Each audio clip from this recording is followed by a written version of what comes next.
digital harshness, this digital digital fizz. I just wanted to make this video to quickly sort of address something that I've seen said on the internet and on various YouTube channels and stuff that I thought that it doesn't really sound particularly right. It doesn't necessarily matter who said it when it comes down to it. What the actual sound is kind of is more important than, I guess, some of the kind of more factual stuff. And at the end of the day, my methods for remedying the perceived kind of problem would be the same anyway. The phrase that's been thrown around is that a guitar speaker doesn't really produce frequencies outside of like 8 kilohertz and down to, well, whatever. But the key point is that people kind of say that 8 kilohertz beyond that guitar speaker doesn't particularly make sounds. So obviously in an HX Stomp or a Helix or any other modeler, you'll see that you've got these high cuts and low cuts and things that go all the way up to 20 kilohertz. So by that logic, when you plug in a modeler and listen to it and play with super distorted tones and saturated tones, sometimes you get this kind of harshness, this fizz, this kind of stuff that I guess a lot of us guitarists are kind of obsessed with. And you know, this fizz is something that some people don't necessarily hear. I think as we get older, our ears naturally start to add their own sort of high cut anyway, and then in a mix and stuff, some of this stuff helps to make your guitar actually cut through a mix. On clean tones, certainly, I don't really use much of a high cut at all. But then, yeah, so when we put on the amounts of gain that are available in the HX Stomp and the Helix, I guess particularly high gain players, you can start to notice this fizz, which sounds unnatural and sounds kind of digital. The word that people use for it, you know, this digital harshness, this digital digital fizz. So I wanted to just address this thing. If it were true that a guitar speaker kind of has its own built-in kind of limitations, where it is true that the curve of a guitar speaker, the EQ curve, does kind of taper off, but it's still producing frequencies right the way up to sort of 14 kilohertz. So I just recorded a quick clip plugging the Helix in full cable method into the California Tweed behind me. Now this may have a completely unique guitar speaker that is unlike any other, but my experience with other guitar speakers and Voxes and JTM 45s and all these kinds of classic amps is that actually you do have a lot of high-end content. And that's why, for instance, when you plug some pedals into some amps, they respond well, and there's some amp pedal combinations that really just don't seem to work very well at all. So I just wanted to show you the clip. The first clip you'll hear is the raw audio. The second clip you'll hear is just the frequencies above 8 kilohertz. The next clip you'll hear is with a high cut at 8 kilohertz, then a clip with a high cut at 10 kilohertz, then a clip with a high cut at 14 kilohertz, and then you'll hear a clip with a cut way back down at 4 kilohertz.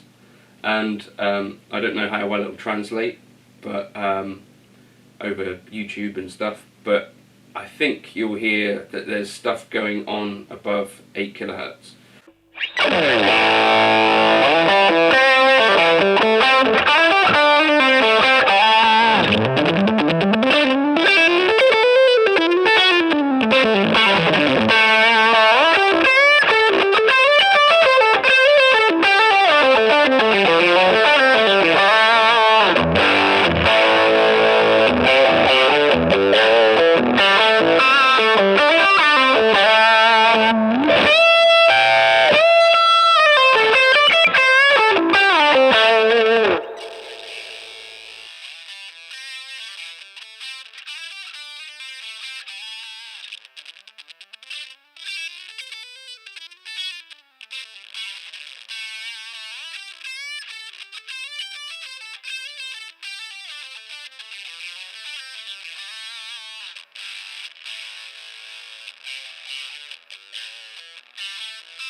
Does that even matter anyway? So hopefully you just listened to some of those clips and you might have noticed there's a bit of a difference. So does it really matter that a guitar speaker makes sounds above 8 kilohertz, or am I just trying to be right about something? There's probably a little bit of that, but the other thing is, what this means is, for me, I grew up with modelers, so like the Pod XT Live, and I've been using them for a while. That doesn't mean I know any more than anyone else about it, but part of my strategy for quite a long time in creating my lead tone was to use kind of EQs to smooth off that top end. Now when I come to use a real amp in real life, like my MYTHBUSTINGs, you'll find that actually you don't have that luxury. On a real amp you don't have these cab tweaking options, you don't have a high cut where you can just chop off all of the problematic kind of frequencies that start to get kind of more pronounced the more gain you put in front of an amp. So what do you do then? So I wanted to kind of discuss some things that do work with a real amp as well. So obviously our strategy on the HX Stomp or the Helix, the first one that we probably go for, or some of us go for, might be the global EQ. I would recommend that actually use the cab EQ or an EQ block, just because then if you go to take your Helix or HX Stomp out live, or whatever other model you're using, you can then make tweaks globally based on what the PA you're using is sounding like, or in-ear system or whatever. You've then got an additional amount of tweaking that you can do. So you know, if a PA is particularly harsh in the top end, you could tame off some of that. That's generally the way that I've found things work. Things don't tend to get darker when you take them out live. It's my experience, they tend to get brighter. So things that were sounding good in my bedroom, when you take them out and put them in front of a PA, things get a little bit brighter, just in my experience, and a little bit boomier too. Obviously you start to introduce things like subs, and so it's a little bit boomier, a little bit brighter, potentially. Then the next thing, if you're miking a real cab, you might try to do it is move the mic off axis. So as you, right in front of the cone, things are very bright, and as you move out towards the edge of the cone, things are slightly less bright, as I understand it.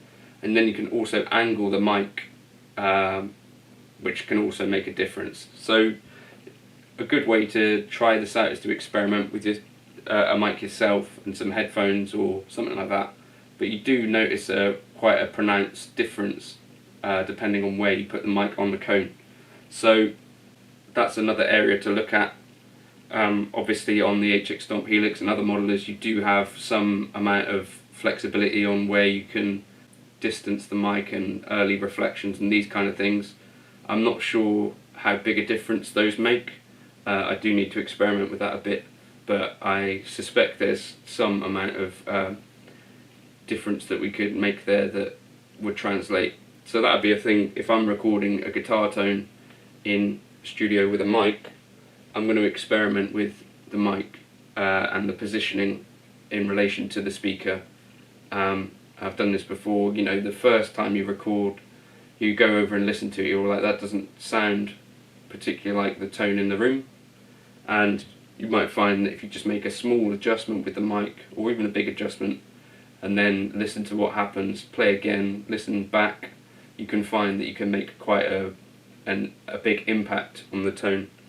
Obviously, if you're recording a real amp, once you've done the recording, you can then go and apply post-processing and stuff like that. So you can apply a high cut there and a low cut, and perhaps even like a little scoop for where the vocals might sit. I think those are some of the strategies that people use. But again, that doesn't necessarily solve the problem if when you go out and you're playing in front of an amp, it's got a massive kind of presence, a massive brightness, this top end harshness that we might hear. So what else could we try? Two pedals that I've got that actually do a useful thing. So the treble on the Dude seems to kind of grab everything and shift it across. So you know, like on a tube screamer, if you listen to the sweep of the tone control, it actually doesn't really touch those very high frequencies. Those still come through. It kind of gets darker. I don't know what I'm doing with my hands. It kind of gets darker as you turn the tone knob down, but it doesn't particularly touch the very high frequency stuff. Whereas the Dude from J-Rocket does have a treble that actually does start to bring everything from the top end down. So that's something that works for me really well with bright amps and with heavy tones. Similarly, the J-Rocket Melody has this EQ slider set up, which is obviously super flexible and useful. Then I don't have one with me, but a real EQ does make a massive difference. So you can get cheap EQs or you can get expensive EQs, but an EQ kind of is an EQ. So I've had a Dan Electro Fish and Chips, which is super cheap, but you'll find that it does make a big difference if you chuck that in front of like a drive pedal or after a drive pedal or in front, wherever you place it. Beep. You'll find that that can make a real difference in shaping your tone. Obviously, I guess. One other thing that can change things dramatically is the speaker that you're using. So I've had various cabs in my time, and I had like a cheap Marshall cab which I paired with the Electrodyne. With the clean channel or without drive pedals in front, it sounded beautiful and chimey and loads of presence. But as soon as you then hit it with an overdrive pedal, like a tube screamer, you'd get that kind of fizzy tone that I'm trying to avoid, and some people I guess are trying to avoid. It didn't really smooth off, and there was nothing you could do with the treble control or the presence on the amp to avoid that. So the pairing it with different cabinets can make a difference. The Mesa Boogie wide body compact cab that I've got down there has a slightly darker sounding speaker, as well as being open back. I think open back does make a difference to this stuff as well. Someone else is probably going to know far more about that than me and why that might be the case. But that's my experience. I feel like an open back cabinet has like a bit more of a mid thing going on and slightly less harsh top end. Could be completely wrong. It's just a feeling. I've not really tested enough out to know whether that's the case or not. But that's another thing you could try.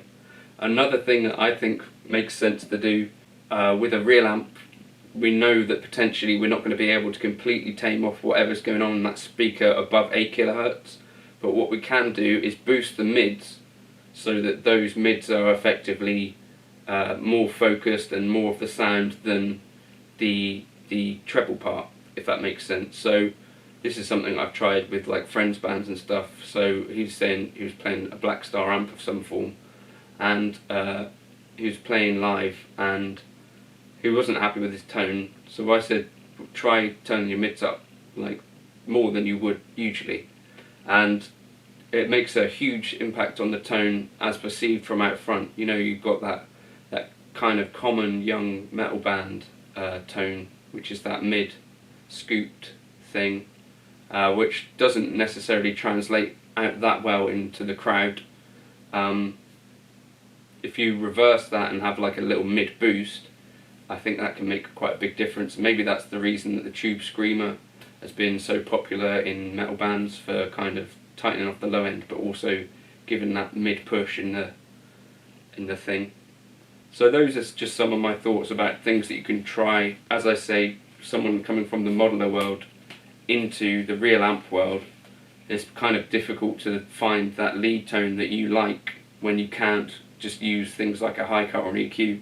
So I wanted to find kind of other ways to get around that, because I really like bright, spanky, kind of chimey, clean tones, but then if you chuck an overdrive in front of it with like a nice smooth saturation, it kind of, things get quite spiky quite quickly. The other thing to try with the HX Stomp and the Helix, which I've done, and other devices, Gigboard, Iridium, is to try switching out the cabs. So I said this in another video, but essentially older speakers kind of sound darker because over time the magnets degauss, I think is the word. I think this is the case anyway, could be wrong, again tell me if I'm wrong. But so older speakers can tend to sound a bit smoother and a bit darker. So for instance, Tone Junkie have put out some IRs of some old 65 Fender Twin speakers. You could try those. I found that they made quite a pronounced impact, and I was no longer having to use the high cut particularly because it had such a pronounced impact on the tone itself anyway. So those are things that I might try. I just wanted to sort of open up that conversation because I'm sure there's got to be a bunch of other people like me that have gone from the modeler world to the real amp world, and you know, that kind of digital fizz thing that you thought was going to disappear as soon as you plugged into a real amp is very much there. And I just wanted to see if that was other people's experience and maybe discuss some ways that we can get around that with a real amp and also with a modeler. So yeah, if this was at all interesting, which probably it wasn't, but it could have been, and if it was, then you could do the liking and subscribing thing, and thanks for stopping by the channel. Cheers.